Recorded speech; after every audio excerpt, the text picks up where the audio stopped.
भूतिया शादी। गांव कालीघाट के बारे में एक अजीब कहानी हर किसी की जुबान पर थी। कहते हैं हर साल अमावस्या की रात गांव के बाहर वाले पुराने खंडहर में एक भूतिया शादी होती है। जो कोई उस शादी को देखने की हिम्मत करता है या तो लौटकर नहीं आता या फिर पागल हो जाता है। सालों से लोग इस घटना को लेकर अंधविश्वास में जी रहे थे, लेकिन एक दिन अर्जुन नाम का एक युवा पत्रकार इस रहस्य से पर्दा उठाने के लिए गांव आया। उसने इसे महज एक अफवाह समझा और इस शादी को अपनी आंखों से देखने का निश्चय किया।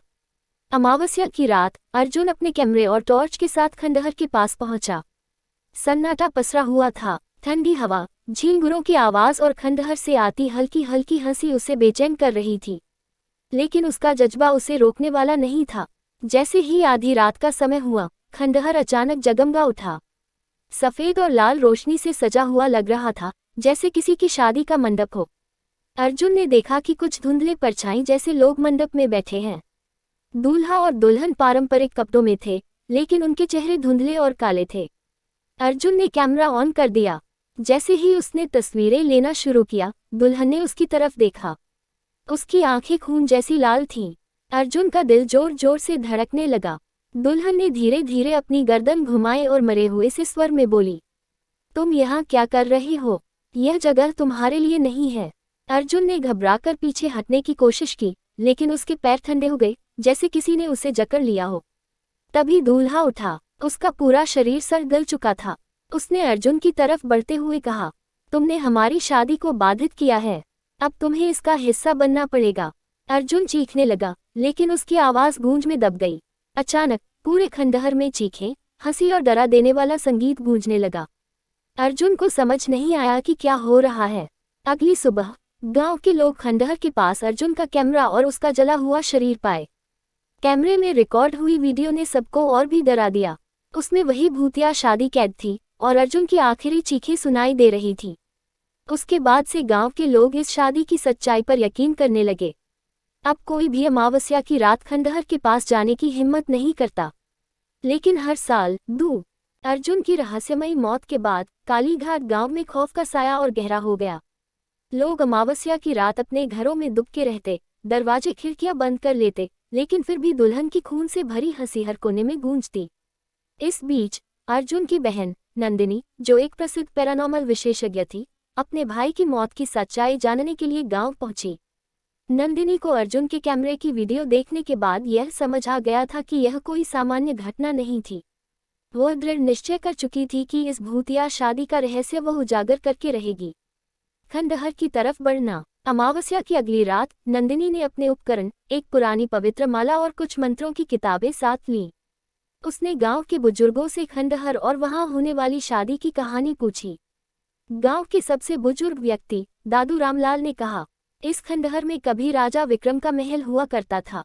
उनकी बेटी राजकुमारी चंपा एक साधारण किसान से प्रेम करती थी, लेकिन राजा ने उनके प्रेम को अभिशाप समझा और शादी के दिन दोनों की हत्या करवा दी।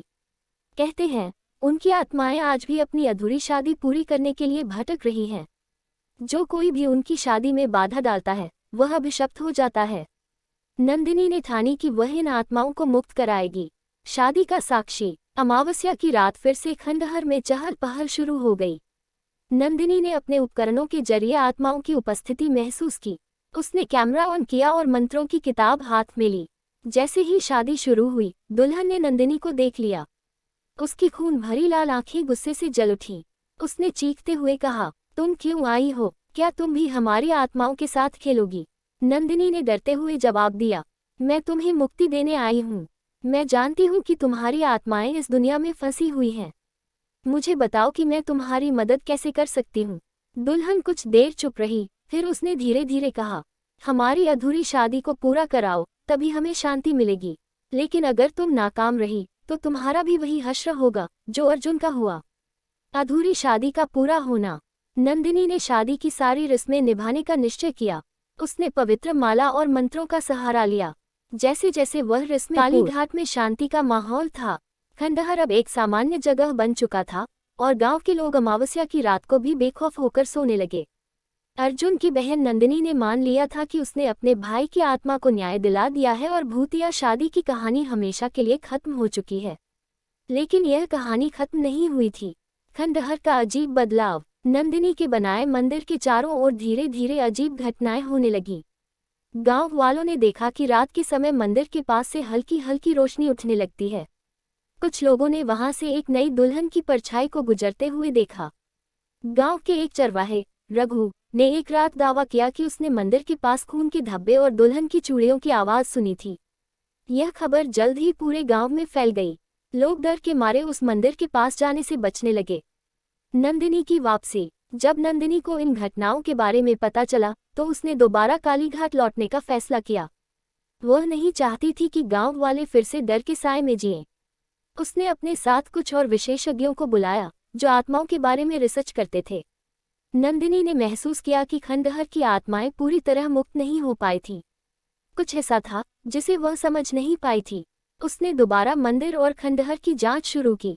असली रहस्य का पर्दाफाश। जांच के दौरान नंदिनी ने खंडहर के नीचे एक गुप्त तहखाना खोजा। तहखाने में जाने के लिए एक पुरानी टूटी सीढ़ी थी। नीचे पहुंचते ही उसने देखा कि वहां राजा विक्रम और उनकी बेटी चंपा के समय की कई चीजें रखी हुई थीं। लेकिन सबसे ज्यादा डरावनी चीज वहां एक बड़ा काला आईना था। उस आईने में नंदिनी ने खुद को नहीं बल्कि एक खूबसूरत दुल्हन को देखा जिसकी आंखों में खून था। वह वही दुल्हन थी जिसने अर्जुन की जान ली थी। आईने में दुल्हन बोली, तुमने हमारी शादी तो पूरी कर दी, लेकिन हमारी आत्माएं इस आईने में कैद हैं। जब तक यह आईना नष्ट नहीं होगा हम मुक्त नहीं हो सकते। नंदिनी ने आईने को तोड़ने की कोशिश की, लेकिन वह जादुई आईना था जिसे सामान्य तरीके से तोड़ा नहीं जा सकता था। दुल्हन ने बताया कि आईने को नष्ट करने के लिए उसी जगह बलिदान देना होगा जहां उसकी और उसके प्रेमी की हत्या हुई थी। नंदिनी का बलिदान। नंदिनी ने बिना सोचे समझे अपना बलिदान